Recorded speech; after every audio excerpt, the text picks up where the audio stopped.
If I had taken just one more step into that house, I don't think I'd be alive to tell this story. Because what waited behind that door wasn't forgiveness, or family, or love. It was a plan. A plan so dark that even now when I close my eyes, I can still hear her voice whispering, "Run." Before I start the story, I want to get to know you too. Write the flag colors of the country you're watching from, and I'll try to guess. Who knows, maybe we're neighbors. When that message lit up my phone at 9 p.m. on Wednesday night, my hands were shaking so hard I nearly dropped it. After 16 months of complete silence, my daughter Claire had invited me to dinner. Just the two of us, just like before. But when I arrived at her house, the maid ran up to me with desperate eyes and said, "Please don't go into that house. Get out of here." I was sitting alone in the darkened living room. Nothing but the blue glow of the muted television painting shadows across the walls. I can't even remember what show was playing. My life had become a string of empty days since Claire decided to cut me out of her existence. "Mama, dinner Friday night? Just us. I miss you." I read and reread those words dozens of times, as if they might vanish if I blinked. After more than a year of unanswered calls, ignored messages, and forgotten birthdays, there she was, my only daughter, opening a crack in the wall she'd built between us. My heart started racing. Tears came without warning. A confused mix of emotions flooded through me: joy, relief, suspicion. Why now? What had changed? But those questions were quickly drowned by hope. Any chance to reconnect with my daughter was worth taking. I responded immediately, "Of course, sweetheart. What time?" 3 dots blinked on the screen for what felt like forever. 8 p.m. at my house. Simple as that. No explanations, no excessive warmth, just a direct invitation, almost formal. I should have been suspicious right then, but I chose to ignore the uneasiness. Loneliness can do that to you. Turn any crumb of attention into a feast. The next 3 days dragged. I tried on outfit after outfit, searching for something that would make me look elegant, but not overdressed. Maternal, but not old-fashioned. I bought flowers, white lilies, Claire's favorites. I stopped by the finest bakery in Atlanta to order a chocolate raspberry cake, exactly like I used to make when she was little and needed comfort after a difficult day at school. Friday evening. I arrived at Claire's upscale gated community in Cascade Heights at 7:55. I didn't want to be late by even a minute. The security guard smiled when he recognized me. "Ms. Margaret, been a while. Claire must be happy about your visit." "I hope so, Harold," I replied, trying to hide my anxiety. I stood in front of the modern house my daughter and Malcolm, my son-in-law, had bought 2 years ago. A spacious construction, all glass and concrete, surrounded by a meticulously maintained garden. I remember thinking it felt too cold when I first saw it, but Claire loved that minimalist aesthetic. I sat in the car for a few minutes, breathing deeply, rehearsing what I'd say. Should I mention the fight that separated us or pretend nothing happened? 1,000 questions tormented me until I finally gathered the courage to get out. I straightened my dress, grabbed the flowers and cake, and walked toward the front door, the fountain's gentle trickle, the only sound in the night. I noticed that most of the house lights were off, except for dim lighting coming from the dining room. Strange. Claire had always preferred well-lit spaces. Just as I was about to ring the doorbell, I heard hurried footsteps coming from the side of the house. Before I could turn completely around, Naomi, the housekeeper who'd worked for my daughter for years, emerged from the shadows. Her face was pale, eyes wide with what could only be described as pure terror. "Ms. Margaret," she whispered urgently, gripping my arm tightly. "Don't go in there. Please get away from here. Leave now." I stood frozen, the flowers and cake suddenly heavy in my arms. "Naomi, what's happening? Where's Claire?" She looked nervously over her shoulder, as if afraid of being seen. "I can't explain everything. Just trust me. You're in danger." "Danger? What do you mean?" "Not from Claire," she cut me off. "Not from Claire. From what they've planned. Please go while you can." At that moment, a light came on upstairs. Naomi released my arm and stepped back, panic clear in her expression. "Forgive me," she whispered before quickly disappearing around the side of the house. I stood there paralyzed, the gifts still in my arms, my heart pounding so loud I could feel it in my ears. What had just happened? What kind of danger was Naomi trying to warn me about? I walked back to my car with unsteady steps, placed the flowers and cake on the passenger seat, and started the engine, but I didn't leave. Something told me to stay and observe. Through the windshield, I kept my eyes fixed on the nearly dark house, trying to solve the mystery. 9-10 minutes later, like a theater performance beginning, the house lights turned on one by one. Through the large living room window, I could see movement. Claire appeared impeccably dressed in a black suit, talking on the phone. Malcolm followed her, accompanied by two men I'd never seen before, both carrying briefcases and documents. This definitely didn't look like a mother-daughter dinner. It looked like a business meeting. While I watched, Naomi appeared briefly in the window. Our eyes met for a second, and she made a small negative gesture with her head. That confirmed my suspicions. Something very wrong was happening. 20 minutes later, I saw Malcolm open a briefcase on the dining room table. Claire approached, examined a document, exchanged words with the other men, and with a smile that was completely foreign to me, signed the paper. That's when I understood. This wasn't a reconciliation dinner. It was a trap. The question that would torment me in the weeks ahead began forming. What could my own daughter possibly gain by luring me to her house under false pretenses? The car windows fogged with my rapid breathing. I wiped them with my coat sleeve and continued watching. One of the unknown men handed Claire an envelope, which she tucked into her purse. Then something unusual happened. Everyone looked directly toward the street, in the direction where I was parked. Instinctively, I ducked down in the seat, my heart racing. I counted to 10. When I looked up again, the curtains had been drawn. The house interior was back in shadows. I started the engine and got out of there as fast as I could, driving aimlessly. Through Atlanta's streets, I tried to process what I'd just witnessed. Why would Claire invite me to dinner while meeting strangers? And why was Naomi so terrified? The questions piled up, but one certainty grew inside me. That text message wasn't an invitation for reconciliation.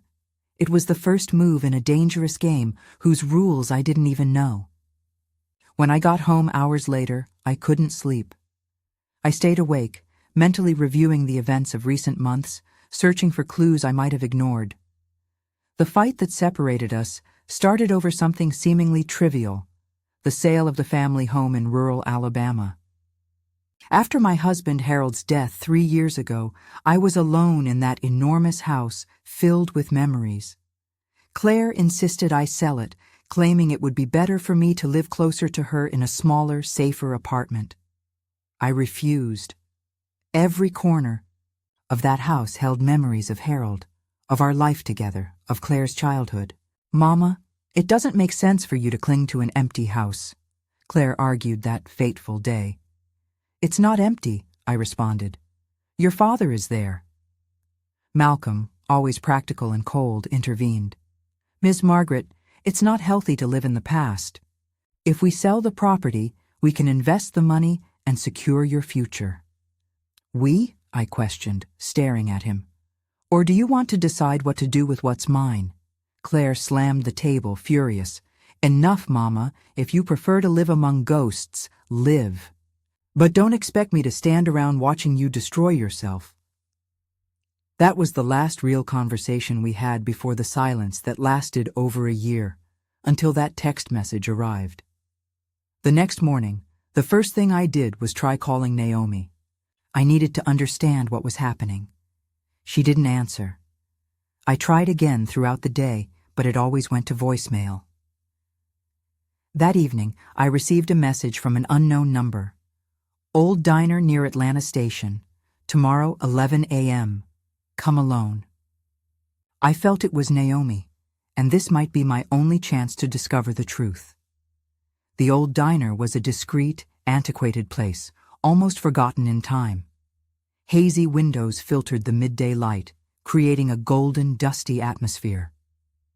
I arrived 20 minutes early, chose a table in the back with a view of the door, and ordered coffee I could barely touch. Every person who entered made me tense. My mind imagined increasingly absurd scenarios about what Naomi might tell me. At 11:10, when I was starting to think I'd been fooled, she appeared. Naomi was unrecognizable, always impeccable in her work uniform. She now wore dark, loose clothing, sunglasses on a cloudy day, and a scarf partially covering her face. She looked around several times before approaching my table. "Ms. Margaret," she whispered, sitting with hunched shoulders as if wanting to disappear. "Thank you for coming." "What's happening, Naomi? Why all this mystery?" Her hands trembled so much that when she reached for the coffee cup I'd ordered for her, she spilled some on the table. "If they see me with you, I'll lose more than my job." "Who threatened you?" She looked around again, paranoid, before answering. "All of them. Your daughter, her husband, and that lawyer." "What lawyer?" "Felton Myers, a dangerous man who started frequenting the house a few months ago. They meet late at night when they think I'm not listening." Naomi opened her purse and pulled out a crumpled envelope, sliding it discreetly across the table. "I found this in Mr. Malcolm's office. I shouldn't have taken it, but you need to see this." I opened the envelope with my heart racing. Inside were photocopies of legal documents. The title of the first one made my blood freeze: Property and Asset Transfer Agreement. As I read, my world crumbled. The document, prepared by lawyer Felton Myers, transferred all my assets, the Alabama family home, investments, even the jewelry I'd inherited from my mother, to a company called Horizon Limited. At the bottom of the page, in small letters, were the names of the partners, Claire and Malcolm Lewis Johnson. Most shocking of all, there was my signature at the bottom, a signature I had never made. "This is forged," I whispered in disbelief. Naomi looked nervous. "They have it all planned out. Mr. Malcolm keeps a file with your signatures from old checks, documents, cards. He spent months practicing until he could copy it perfectly. But why now? Why invite me to dinner?" She lowered her voice even more. I heard them talking. "They needed you there to complete the plan. They had something planned that would look like an accident." My blood turned to ice. "They're trying to kill me?" "Yes," she whispered, her eyes welling with tears. "The life insurance your husband left. They discovered it's worth millions, but there's a clause that only allows collection after 5 years from his death. Or if you die." "If I die," I completed, feeling the world spin around me. Naomi took my hands. "Ms. Margaret, you need to disappear now before they discover I know the truth." "But where can I go? How can I prove this?" "I have a cousin who lives in rural Alabama, about 5 hours from here. Nobody knows her. You can stay there while we decide what to do." I looked once more at the documents, at my forged signature, and felt a mixture of horror and indignation growing inside me. My own daughter, my flesh and blood, planning my death. "I need more concrete proof," I said finally. "Something that can't be questioned." Naomi hesitated. "I can help, but it's dangerous." "I'm willing to take the risk." At that moment, I made a decision that would change everything. I wouldn't be just a passive victim. If they wanted to eliminate me, they'd have to deal with a version of me they never imagined existed. We left the diner separately. Naomi gave me precise instructions on how to get to her cousin's house, Aunt Cora Carter in the small town of rural Alabama. We agreed she'd continue working normally to avoid suspicion while collecting more information and evidence. During the long drive to rural Alabama, my mind was boiling. Memories of little Claire mixed with the image of the cold woman I saw through the window, signing papers with strangers on the night she should have been having dinner with me. What happened to my sweet little girl? At what point did love transform into greed? Aunt Cora received me with the characteristic hospitality of the South, asking few questions. She was a simple woman who lived alone in a modest house on the outskirts of town. Naomi had called her, saying only that I needed a place to stay and that it was an emergency. "Stay as long as you need, honey," she said, showing me the guest room. "Nobody's going to find you here." I spent the first days in shock, alternating between crying fits and moments of blind rage. At night, nightmares woke me. I dreamed of little Claire calling for me, and then her face would transform into something sinister and threatening. On the fourth day, Naomi called. "They're looking for you," she said in a low voice. "They called the police saying they're worried because you disappeared after arranging dinner. They're pretending concern. What else? The lawyer comes here almost every night now. They're getting impatient. I heard them talking about accelerating the process and activating the insurance even without a body." A plan began forming in my mind. If they wanted to see me dead, maybe I should give them exactly that. "Naomi, I need you to do something for me." I explained my idea. It was risky, but it could work. We needed someone who could help us, someone with legal knowledge and resources. "I know the perfect person," Naomi said. "My brother Robert. He's a private investigator, worked for the police for years. If anyone can help, it's him." 2 days later, Robert appeared in rural Alabama. He was a middle-aged man with sharp eyes and a serious expression that rarely changed. He listened to my story in silence, occasionally taking notes in a small notebook. "What do you want to do?" he asked finally. "Go to the police." "Confront your daughter?" "I want to find out how far they'll go," I replied. "And I want irrefutable proof of what they're planning."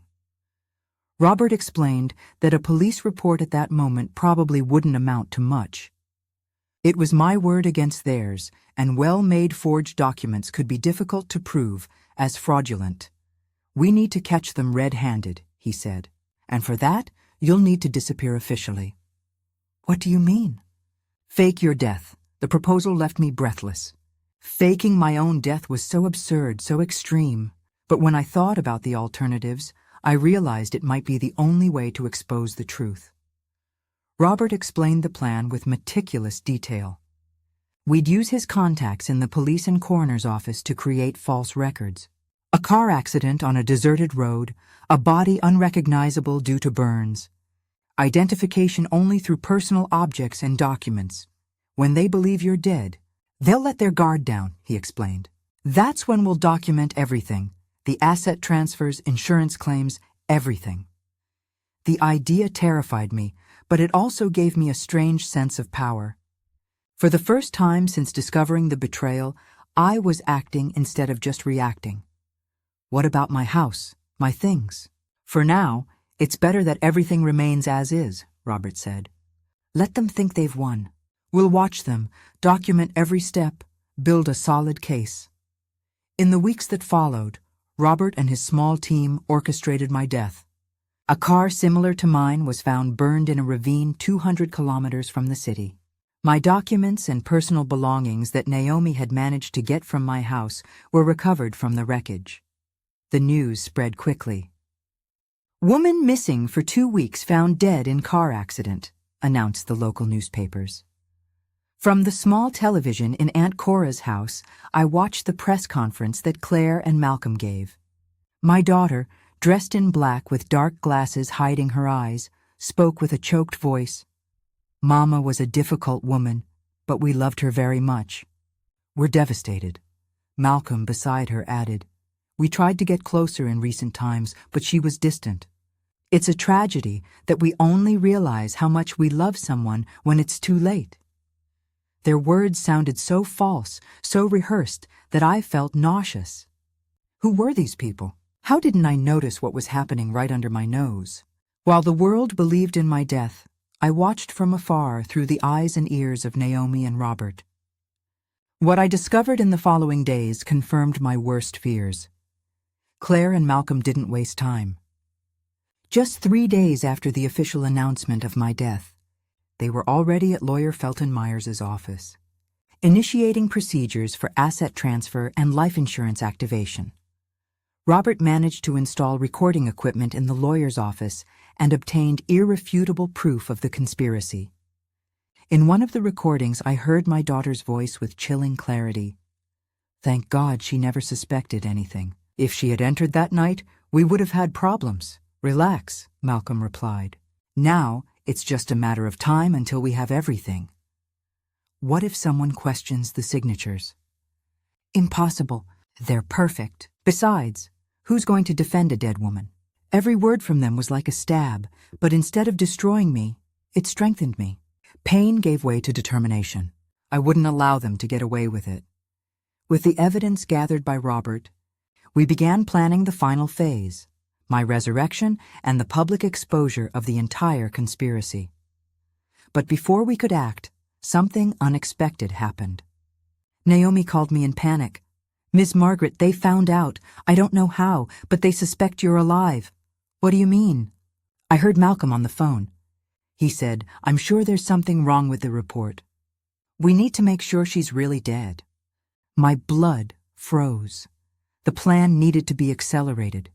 We couldn't wait any longer. Robert, we need to act now, I said, as soon as I hung up. They're getting suspicious. He nodded gravely. Are you ready to face them? I looked at myself in the mirror in Aunt Cora's room. The woman staring back at me was no longer the same one who had fled in terror weeks ago. My hair, previously dyed, now showed gray strands. My face had new lines, marks of worry and determination. I had changed on the outside, but mainly on the inside. I'm ready, I replied. It's time for the dead to speak. 3 weeks after my death, the press conference was scheduled. Claire and Malcolm would announce the creation of a charitable foundation in my name, using part of the insurance money, a masterstroke to clean their images before society. The event would be held in the auditorium of the company where Malcolm worked as financial director. Local press was invited, along with close friends and some business partners. A perfect occasion for the grand revelation. Robert and I arrived early, disguised as audiovisual technicians. Nobody questioned us as we installed equipment on stage and tested the sound system. The recordings and documents that incriminated Claire, Malcolm, and lawyer Felton Myers were ready to be displayed at the right moment. Nervous? Robert asked, while adjusting the projector. More than I imagined, I confessed. Gradually, the auditorium began filling up. I saw familiar faces, longtime friends, Harold's work colleagues, neighbors, all there to witness my daughter and son-in-law's noble gesture in memory of the woman they had conspired to kill. At 7 p.m. sharp, Claire and Malcolm entered the auditorium. She wore an elegant black dress I'd never seen before. He, an impeccable suit. Both had perfectly rehearsed smiles. Lawyer Felton Myers followed closely, carrying a leather briefcase. From the back of the room, protected by my disguise, I watched my own daughter take the stage to speak about me as if I were really dead, as if she missed me, as if she loved me. Good evening, everyone, she began, her voice controlled and solemn. We're gathered here to honor the memory of my mother, Margaret Lewis, a woman who, despite our differences, was always present in my life. The words sounded empty, distant from the truth that only I, Naomi, and Robert knew. Claire continued, her elaborate speech, talking about family values and the importance of preserving legacies. Malcolm joined her to announce the foundation. It's with pride that we present the Margaret Lewis Foundation, which will help underprivileged children with scholarships, he said with false emotion. My mother-in-law always cared about education, and this is our way of keeping her spirit alive. While they spoke, Robert and I positioned ourselves discreetly. The moment was approaching. We'd like to present a brief institutional video about the foundation, Malcolm announced, giving the signal to start the projection. That's when we made our move. Instead of the video they expected, what appeared on screen was a recording of Claire and Malcolm in Felton Myers' office, openly discussing my signature forgery and plans for the insurance money.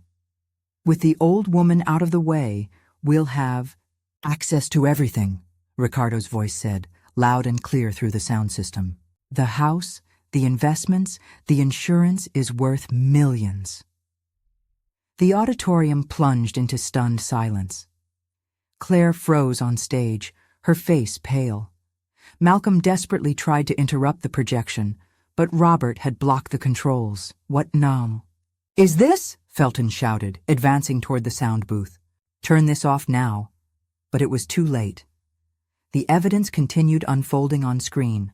Forged documents, recorded conversations, the meticulous plan to simulate an accident on dinner night. That's when I stood up and walked slowly down the center aisle toward the stage. I removed the cap and glasses that were part of my disguise. The shock was immediate. People gasped. Some screamed. Claire, who was trying to unplug the projector cable, turned and saw me. The blood drained from her face. She staggered backward as if she'd seen a ghost, which in a way she had. "Hello, daughter," I said, my voice amplified by the microphone Robert had handed me. "Surprised to see me?" Malcolm looked like he was about to faint. Felton Myers was already desperately searching for the nearest exit. This isn't possible," Claire stammered. "As impossible as a daughter planning her own mother's death?" I replied, climbing the steps to the stage. Camera flashes exploded around me. Journalists were already on their phones, reporting the extraordinary event. Margaret Lewis, declared dead 3 weeks ago, appears alive at charity event organized by her own daughter. "Ladies and gentlemen," I continued, facing the stunned audience, "you've just witnessed only a fragment of the conspiracy orchestrated by my daughter, my son-in-law, and their lawyer to appropriate my assets and collect a multi-million-dollar life insurance policy." Robert approached, carrying a briefcase. "We have here," he announced, "evidence sufficient for a criminal investigation. Document forgery, fraud, conspiracy to commit murder." Claire finally found her voice. "Mama, this is absurd." "We love you. We were devastated by your death. So devastated that 3 days later you were already activating my life insurance?" I asked while images appeared on the screen behind us, showing them at the bank filling out forms. Malcolm tried a different approach. "Ms. Margaret, there's been a terrible misunderstanding. We can explain everything." "Then explain why you forged my signature on dozens of documents," I interrupted as evidence appeared on screen. "Explain why you hired someone to follow me. Explain why Naomi heard you planning an accident on the night I was invited to dinner." Chaos took over the auditorium. Journalists advanced toward the stage, firing questions. Friends and acquaintances watched in horror. Felton Myers tried to escape, but 2 police officers Robert had strategically positioned intercepted him at the exit. "Ladies and gentlemen," announced one of the officers, "please remain in place. We have search and seizure warrants for Mr. and Mrs. Claire and Malcolm Lewis Johnson's residence, as well as for Dr. Felton Myers' office." Claire collapsed in a chair, her face in her hands. Malcolm, trying to maintain some composure, approached me. "Margaret, can we talk privately? This is an unnecessary scandal. We're family." "Family," I repeated, feeling a mixture of pain and indignation. "You call people who forge signatures, who plan fatal accidents, who meet to celebrate a mother's death, family." At that moment, Naomi appeared at the back of the auditorium. She had agreed to arrive later, bringing the final piece of the puzzle, the notebook where Malcolm practiced my signature that she'd found hidden in a drawer lining. "Ms. Margaret," she called. Crossing through the agitated crowd, everyone turned toward her. Malcolm paled when he recognized her and saw what she was carrying. "You?" he gasped. "Traitor." "The only betrayal here," Naomi responded with a dignity I'd never seen in her before, "was yours against a woman who didn't deserve this." She handed the notebook to Robert, who quickly leafed through it before passing it to the police. It contained pages and pages of attempts to copy my signature, each one more perfect, until reaching an almost identical reproduction, the final, incontestable evidence. Claire Lewis Johnson, Malcolm Johnson, and Felton Myers, formally announced one of the officers. "You're under arrest for questioning on suspicion of document forgery, fraud, and conspiracy to commit murder." I watched as they handcuffed my son-in-law, Felton was already being escorted out, but when the officer approached Claire, something inside me contracted. Despite everything, that was my daughter. The little girl I'd rocked in my arms, taught to walk, dried tears after disappointments, and shared joys with. "One moment," I asked the officer. I approached Claire, who remained seated, head down, avoiding my gaze. "Why?" I asked simply. "What did I do to deserve this?" She finally raised her eyes to me. There was no remorse in them, only anger and a coldness that made me shudder. "You always chose Daddy," she said, her voice low but cutting. "Even after he died, his house, his memories. There was never room for me. And when we could finally have something of our own, you refused to sell that damn property." "So this was revenge?" I asked incredulously. "It was business," she answered coldly. "Daddy always said feelings have no place in financial decisions. We were in debt. Malcolm's company was failing. We needed the money, and you refused to help." I stepped back, feeling like I'd been slapped. "I would have given you everything if you'd asked," I said, my voice trembling. "You didn't need to kill me for it." A shadow of something, guilt, remorse, passed quickly across her face, soon replaced by the cold mask again. "Now we'll never know, will we?" The officer led her away. The journalists continued firing questions, camera flashes capturing every moment of this family drama exposed to the world. The foundation that would bear my name would ironically never exist. The money my daughter planned to use, my money, would remain where it always belonged, but the cost of that victory was incalculable. I left the building through the back door to avoid the press. In the empty parking lot, I looked up at the starry sky and wondered at what moment I lost my daughter without realizing it. Was it when Harold died or before that? Or maybe I never really knew her at all. Hot tears ran down my face as I got into Robert's car. I had won, exposed the truth, prevented the crime. But I felt completely defeated. The months that followed were a whirlwind of official statements, court hearings, and sensational headlines. My resurrection caused national fascination. The press nicknamed me the dead woman who came back for revenge. The sordid details of the family conspiracy became topics for television shows and social media debates. I tried to stay away from the spotlight, but it was impossible. My story had captured public imagination in a way I could never have predicted. I received proposals for books, movies, exclusive interviews, all declined. This wasn't entertainment. It was my life, my pain, my family's destruction. Malcolm was the first to crumble. In exchange for a reduced sentence, he confessed everything and implicated Felton Myers as the intellectual mastermind of the scheme. The lawyer, in turn, tried to throw all the blame on the couple, claiming he merely provided legal services without knowledge of criminal intentions. And Claire, my daughter, remained silent, stubborn. She neither admitted guilt nor tried to defend herself. During hearings, she sat impassive, as if merely watching a movie about someone else's life. I attended every session, sitting in the back of the courtroom, trying to find in her face some trace of the girl I'd raised.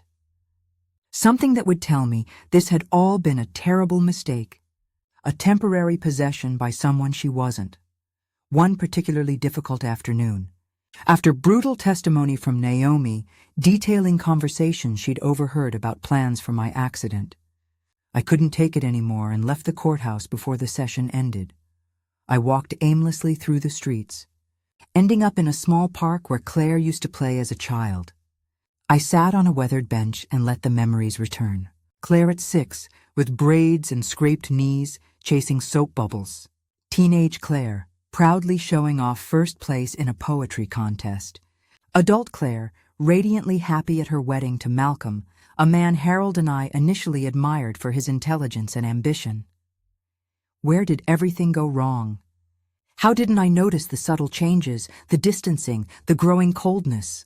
"Ma'am?" I raised my eyes, startled. An elderly woman was watching me with concern. "Are you all right? You're crying." I touched my face, surprised to find it wet with tears I hadn't even noticed shedding. "I'm fine," I replied, forcing a smile. "Just remembering." She nodded with the wisdom of someone who'd lived long enough to understand that some pains have no name. Memories are like ghosts, she said, sitting beside me without asking permission. They can't touch us physically, but they still manage to make us feel everything again. Something in the simplicity of those words touched me deeply. I lost my daughter, I confessed without explaining the extraordinary circumstances. Not to death, but in a way that's maybe worse. The woman took my hand in hers, wrinkled and marked by time. Nothing is truly lost while there's life, she said. My mother used to say that people are like rivers. They can change course, but the water remains the same. I didn't respond. There was nothing to respond, but her words planted a seed in me that, without my knowing at that moment, would one day bloom. 3 months after the public scandal, the trials reached their end. Felton Myers received the harshest sentence, 12 years for fraud, forgery, and conspiracy to commit murder. Malcolm got 8 years with possibility of parole after 5, thanks to his cooperation with justice. Claire was sentenced to 6 years. The judge considered mitigating factors. She hadn't directly participated in document forgery, and Naomi's testimony confirmed she'd shown hesitation in the final moments before the fateful dinner. The morning after the final sentencing, I received an unexpected call. Ms. Margaret, this is Sharon Bell, social worker at the Women's Correctional Facility. My heart immediately accelerated. Did something happen to Claire? No. She's well, considering the circumstances. Actually, I'm calling because she asked to speak with you. I remained silent, too surprised to respond immediately. Ma'am, are you still there? Yes, I finally managed to say. She wants to see me? She specifically asked. Of course you're not obligated to— I'll go, I interrupted without thinking twice. When can I visit her? The next day, at 10 a.m., I went through the security procedures at the prison, my heart beating so hard I thought the guards might hear it. What did Claire want? Why now, after months of silence, was she asking to see me? The visiting room was a sterile environment, with plastic tables and chairs bolted to the floor. Other families were already there, conversing in low voices, some crying discreetly, others forcing smiles to maintain normalcy in a situation that had nothing normal about it. When the side door opened and Claire entered, I almost didn't recognize her. Her hair, always impeccably styled, was pulled back in a simple ponytail. The gray prison uniform hung loose on her thin frame. But it was her eyes that shocked me most. The same eyes that months before had stared at me coldly in the courtroom now seemed different, clearer. Or maybe that was just what I desperately wanted to see. She walked slowly to my table and sat across from me. Mama, she said simply, her voice low. Claire, I replied, trying to control the tremor in my voice. You asked to see me? She nodded, her eyes fixed on the table between us. I don't know where to begin, she admitted. Why not start at the beginning, I suggested. Why did you call me here today? She took a deep breath. Because I need to say something I should have said long ago. In court, in newspapers, at police stations, everyone wants to know why. Why we did that. And I gave thousands of explanations. Money, desperation, pressure from Malcolm, Felton's influence. She finally raised her eyes to mine. But the truth, Mama, is that I don't know why. I can't understand how I allowed us to reach that point. How I could even consider— Her voice failed. I remained silent, letting her find her own way in that difficult conversation. When Daddy died, she continued after a moment, I felt like a part of me had died too. He was our foundation, our moral compass. Without him, I felt adrift. I felt the same way, I admitted. That's why I clung so tightly to that house, to his memories. And I clung to Malcolm, she said with a bitter laugh. I transferred all the admiration and dependence I had for Daddy to him. Whatever he suggested, I agreed to. When we started having financial problems, he said we needed your help. When you refused to sell the house, he was furious. And then one day, Felton appeared with a solution to our problems. The life insurance, I murmured. She nodded, her eyes down again. At first, it was just an absurd idea, something to discuss after a few glasses of wine. But gradually it became real. The The documents, the signatures, the plan. Each step seemed too small to make me stop and think about the bigger picture. She covered her face with her hands. When I invited you to dinner, I couldn't sleep properly anymore. I had nightmares. The night before, I threw up from nerves. Malcolm noticed my hesitation and suggested canceling, but something in me needed to go through with it, as if only then could I truly understand what we were doing. And Naomi noticed, I completed. Yes, she saw my state, heard me crying in the bathroom. I think that's when she decided to warn you. We sat in silence for a few moments, the weight of those revelations hanging between us. Why are you telling me this now? I asked finally. Claire raised her eyes and I saw tears streaming down her face. Because I spent months trying to understand why I did what I did, and I only came to one answer that makes sense.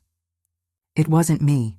Not really. It was a version of me that allowed pain, fear, and the wrong people's influence to transform me into something I never wanted to be. She extended her hand across the table, bringing it close to mine without daring to touch me. I'm not asking for forgiveness, Mama. I know what I did is unforgivable. I just wanted you to know that the daughter you raised, she's still here, buried under layers of mistakes and remorse, but still here. I looked at her extended hand, the same hand that had signed false documents, that had planned my death, the same hand that, when small, held mine while we crossed the street. Slowly, I covered her hand with mine. Claire, I said, my voice choked. Forgiveness isn't something granted all at once. It's a long path traveled one step at a time. Her eyes widened in surprise and hope. Does that mean, yes, it means I'm willing to take the first step on that path.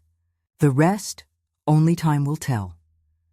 When I left the prison that morning, the sky was an impossible blue. I breathed deeply, feeling as if something heavy had been removed from my chest. It wasn't complete forgiveness. That would take time, maybe years. It wasn't forgetting. Some scars never completely disappear. It was something more subtle yet deeply transformative, the possibility of reconstruction.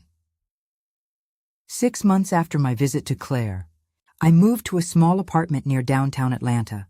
The Alabama family home, the one that had been the catalyst for everything, was finally sold. Not out of financial necessity, but as a symbolic act of liberation. Harold would always be in my heart, but I understood I didn't need physical walls to preserve his memory. He lived in my memories, in the stories I could share, in the values I tried to pass on to our daughter. With money from the sale, I actually created a foundation, not to clean my image, as Claire and Malcolm had planned, but to help victims of fraud and financial crimes. The Fresh Start Foundation offered legal and psychological assistance to people who, like me, had seen their lives devastated by the greed of those they trusted. Naomi became my assistant at the foundation. Her loyalty and courage had literally saved my life, and our friendship flourished beyond the extraordinary circumstances that united us. Robert also remained close, providing security and investigation consulting for cases that came to us. And Claire, well, visiting her became part of my routine. Once a month, we sat across from each other in that impersonal visiting room and slowly, painfully rebuilt the fragments of our relationship. It was never easy. There were days when resentment returned with full force, when I looked at her and could only see the woman in the black suit who had toasted my death. Other days, I glimpsed my daughter again under the layers of mistakes and consequences. In one of those visits, exactly 1 year after the scandal, Claire handed me a notebook. "What is this?" I asked, leafing through the handwritten pages. "My diary," she replied. "I started writing when I arrived here. The prison therapist suggested it as a way to organize my thoughts." I looked at her, surprised by the intimacy of that gesture. "Why are you giving this to me?" "Because I want you to know me again," she said simply. "The person I am now, not the one who tried to hurt you. And maybe by reading it, you'll better understand what happened to me, to us." I took the notebook home, uncertain if I'd have the courage to read it.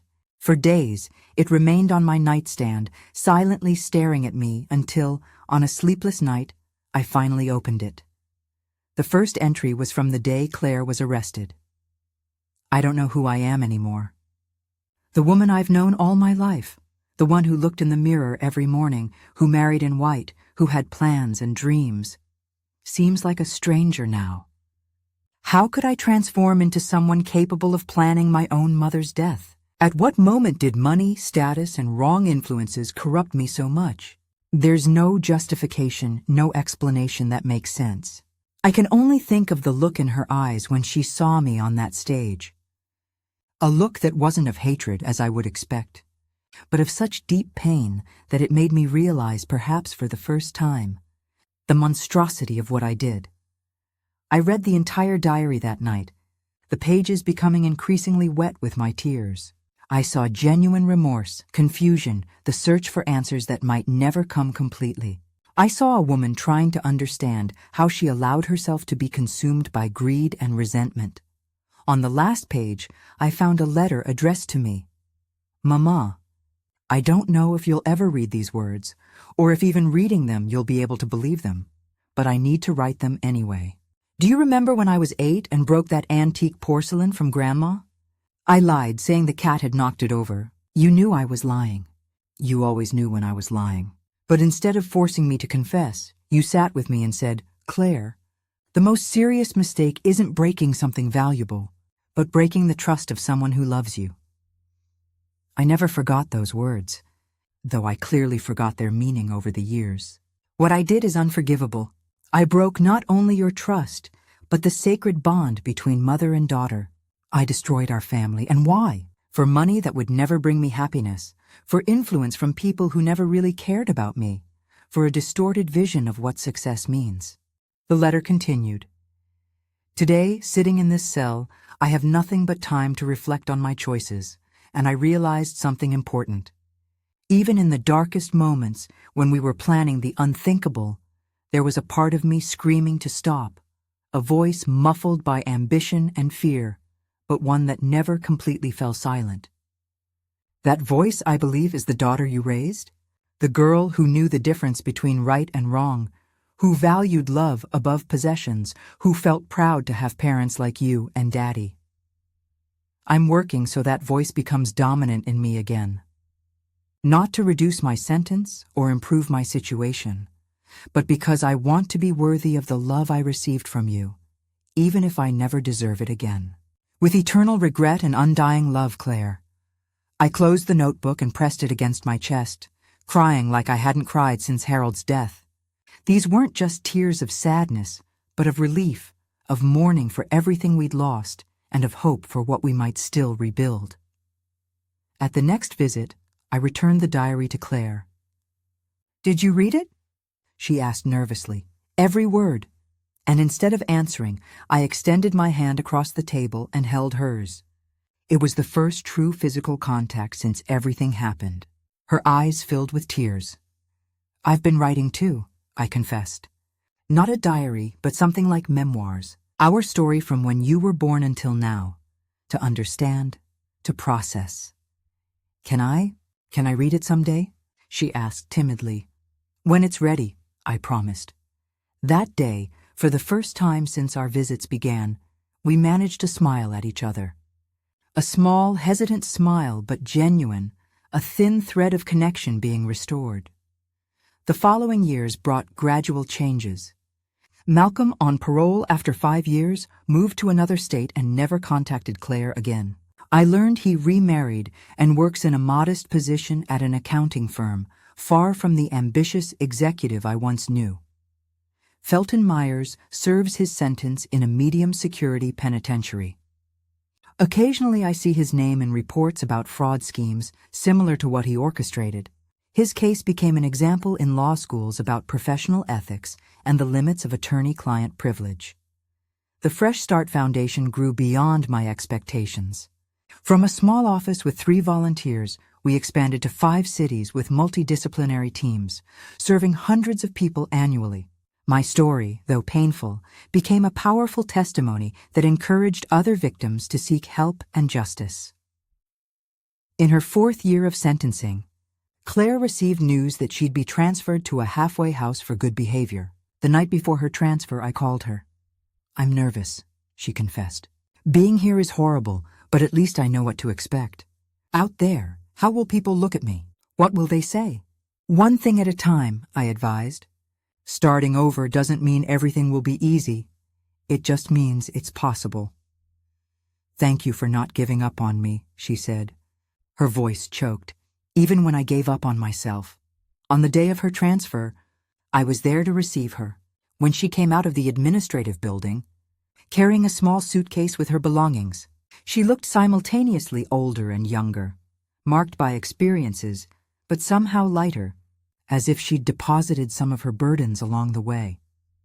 We walked together to my car, the silence between us comfortable for the first time in years. Where are we going? She asked after I put her suitcase in the trunk. I smiled at my daughter, because despite everything, that's what she continued to be. Home, I replied simply. As I drove through familiar Atlanta streets toward my apartment, where I'd prepared a room for her, I reflected on the extraordinary journey that brought me there.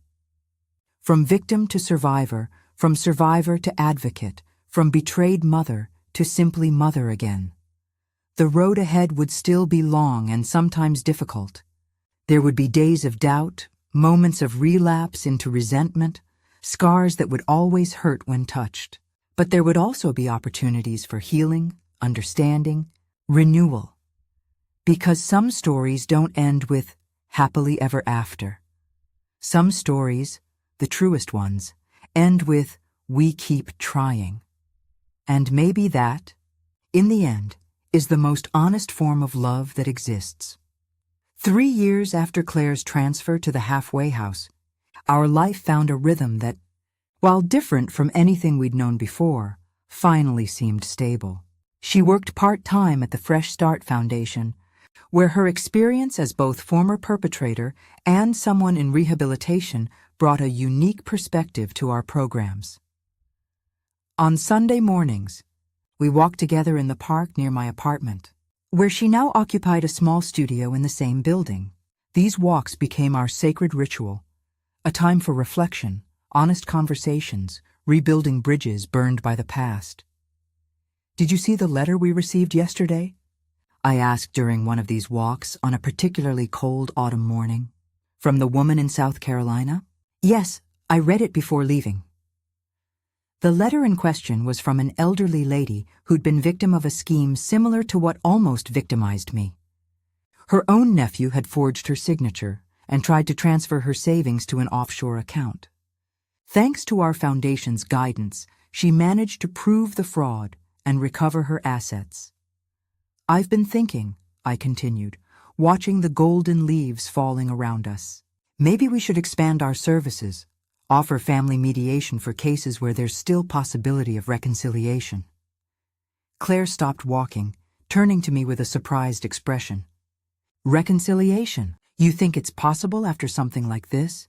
I understood immediately that we were no longer talking just about the South Carolina letter. I think it depends on the people involved, I replied cautiously. On genuine remorse from one side and the capacity to forgive from the other. She looked thoughtful, and we resumed walking in silence for a few minutes.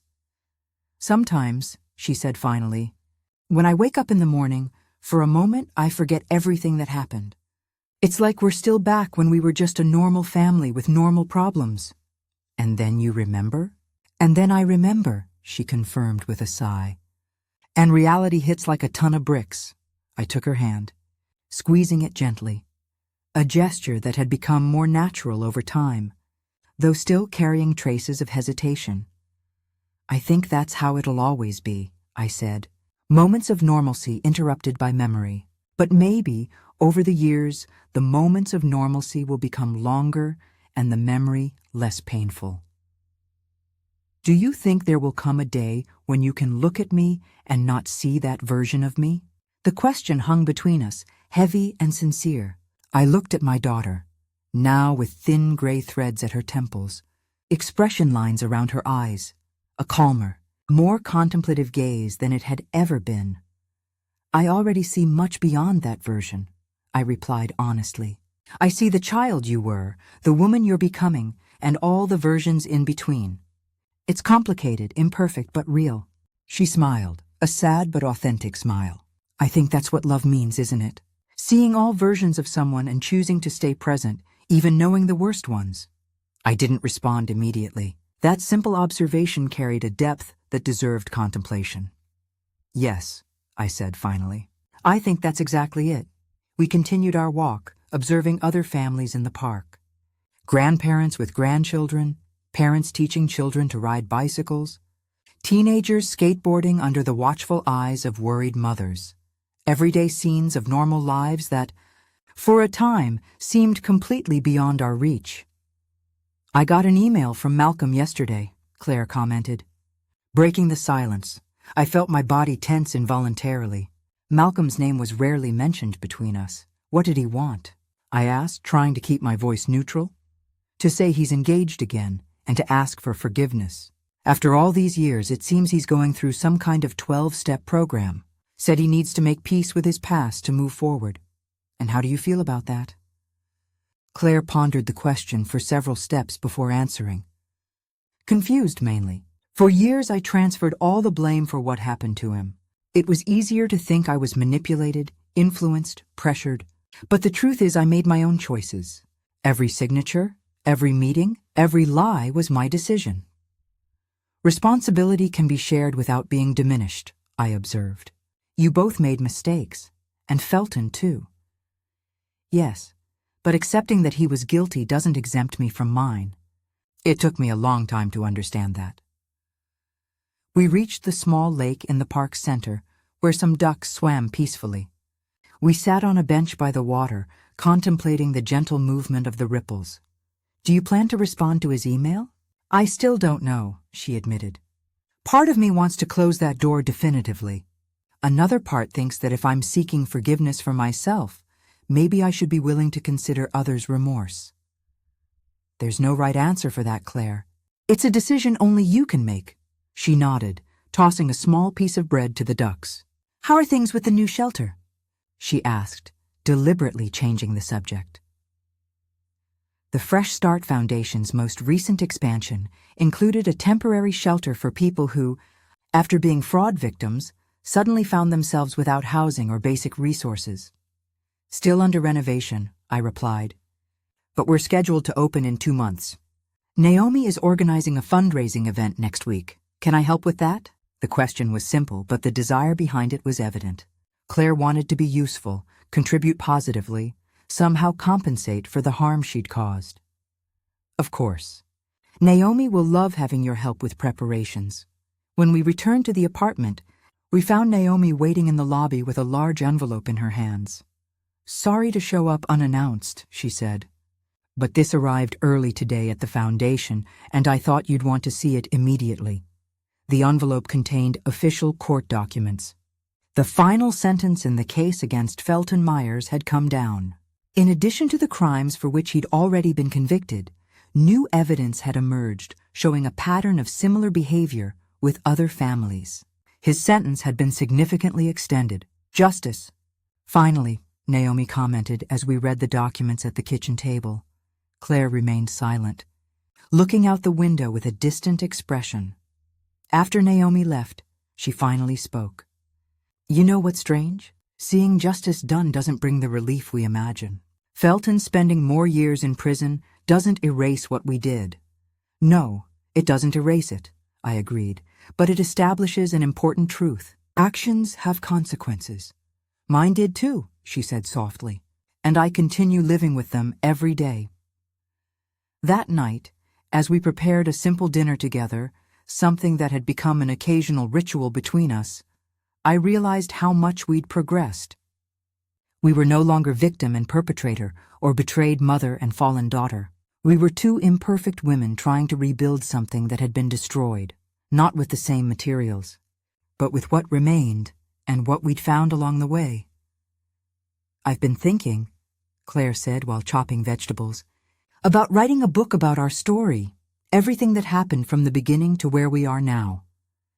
As a way to warn other people about how easy it is to lose your way, how small morally questionable decisions can lead to places we never imagined.